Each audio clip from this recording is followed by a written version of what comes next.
प्यारे विद्यार्थियों, स्वागत है आप सभी का आपके अपने चैनल हिंदी और ऋतुज विद्यार्थी में। जैसा कि हम सभी जानते हैं कि गुकेश ने अभी चेस वर्ल्ड चैंपियनशिप जीती है और वे सबसे कम उम्र के बन गए हैं जिन्होंने यह वर्ल्ड चैंपियनशिप जीती है। तो उन्हें बहुत बहुत बधाई। और एक शब्द है चैंपियन, जिसमें आती है बिंदी, और कहीं कहीं आधे माँ का भी प्रयोग होता है। तो इस दुविधा को दूर करने के लिए, और मेरे एक व्यूअर ने यह भी पूछा था कि मैम आप हमें बताइए कि न का बिंदी के रूप में या अनुस्वार का प्रयोग किस प्रकार किया जाता है। तो मैं इन दुविधाओं को दूर करने के लिए आपके लिए वीडियो लेकर आई हूँ। वीडियो थोड़ा लंबा होगा, पर आपको ध्यान से देखना पड़ेगा, तभी तो बात समझ आएगी। और हाँ, अगर फर्स्ट टाइम आए हैं तो लाइक कीजिए, शेयर कीजिए, सब्सक्राइब कीजिए, और हाँ, इस कमेंट जरूर कीजिएगा, मुझे भी तो पता चले मैं कहाँ पर गलत हूँ। तो पहले हम बात करते हैं चैंपियन शब्द की। भाई इसमें बिंदी तो आ गई है, पर बिंदी क्यों आई है? भाई बिंदी इसलिए आई है ताकि एक तो जगह कम लगती है, और अब हिंदी का मानक रूप ही बिंदी हो गया है। पहले जब हम स्कूल में थे ना, तब चैंपियन ऐसे लिखा जाता। सॉरी सॉरी सॉरी, ऐसे नहीं।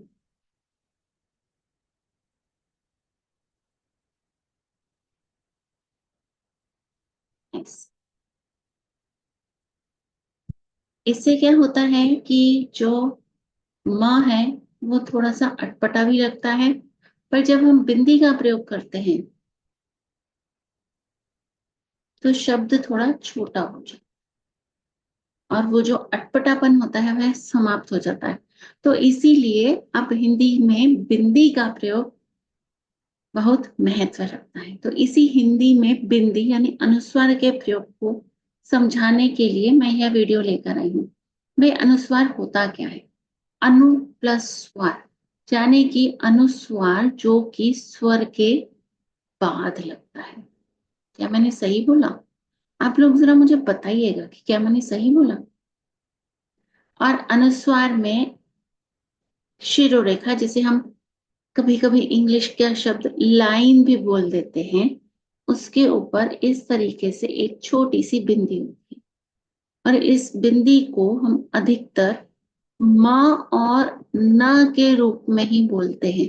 भाई माँ और ना के रूप में तो बोलते हैं, पर क्यों ना ये समझा जाए कि भाई ये चंद्र बिंदी से किस प्रकार अलग है। जब हम बिंदी का प्रयोग करते हैं ना, जब मैं बात करूंगी सिर्फ बिंदी की, तो आवाज जो आती है वह आती है माँ और ना की। तो इन्हीं शब्दों को ठीक से समझने के लिए मैंने कुछ नोट्स बनाए हैं, आप उन्हें ध्यान से देखिएगा। जैसा कि आप यहाँ देख सकते हैं,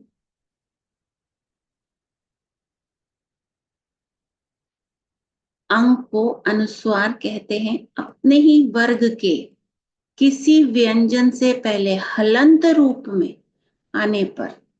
अपने ही वर्ग यानी कि ये अंगा न्य न्य न म के स्थान पर मानक हिंदी में अनुस्वार अर्थात बिंदी का प्रयोग किया जाता है। अब वर्ग मैं बहुत बार पहले भी समझा चुकी हूँ, एक बार फिर समझ लीजिए। कवर्ग यानी कि क वर्ण से शुरू होने वाले कवर्ग, जिसमें क के शब्द हों, क ख ग घ अंग, जैसे ये ना है तो ये कंघी। अब हम इस तरीके से ना लिखकर कंघी इस तरीके से लिखते हैं। इसी तरह से चवर्ग। अब आप कहेंगे कि मैम ये कंघी में बिंदी क्यों आई?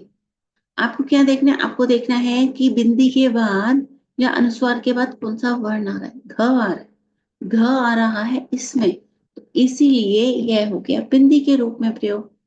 अब हम अगला शब्द देखते हैं तो वह है मंजन। मंजन में देखिए ज आ रहा है, च वर्ग में ज के वर्ग के च वर्ग के अंत में अंगा आता है, तो ये रहा मंजन। अब हम बात करते हैं अगले की, जो है हमारा डंडा।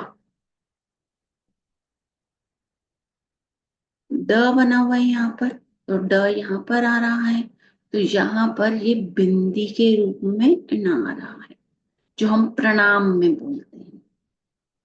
उसके बाद तवर्ग, तवर्ग में ये न ही है, यानी ध, यहाँ पर ध आ रहा है, तो इसीलिए हमने इसे न लिया है। पवर्ग, पवर्ग में म, और इसी तरह से बाकी सब भी प्रयोग होते हैं भ। अब बात यह आती है कि हमें याद कैसे करना है। ये बहुत आसान है, इसके लिए बस आपको पहले वर्णमाला समझनी चाहिए।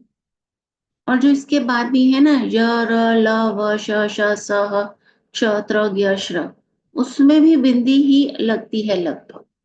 बस वह ध्यान देना होता है कि अनुस्वार को किस प्रकार से प्रयोग किया जाए। अगर आपको लगता है कि मैं गलत बोल रही हूँ ना अनुस्वार के लिए, तो आप मुझे करेक्ट कर सकते हैं, मैं भी कुछ नया सीख लूंगी। ठीक है, तो मैं ज्यादा वीडियो को और लंबा नहीं करूंगी, आज के लिए बस इतना ही, और आप प्लीज सब्सक्राइब कर लीजिए।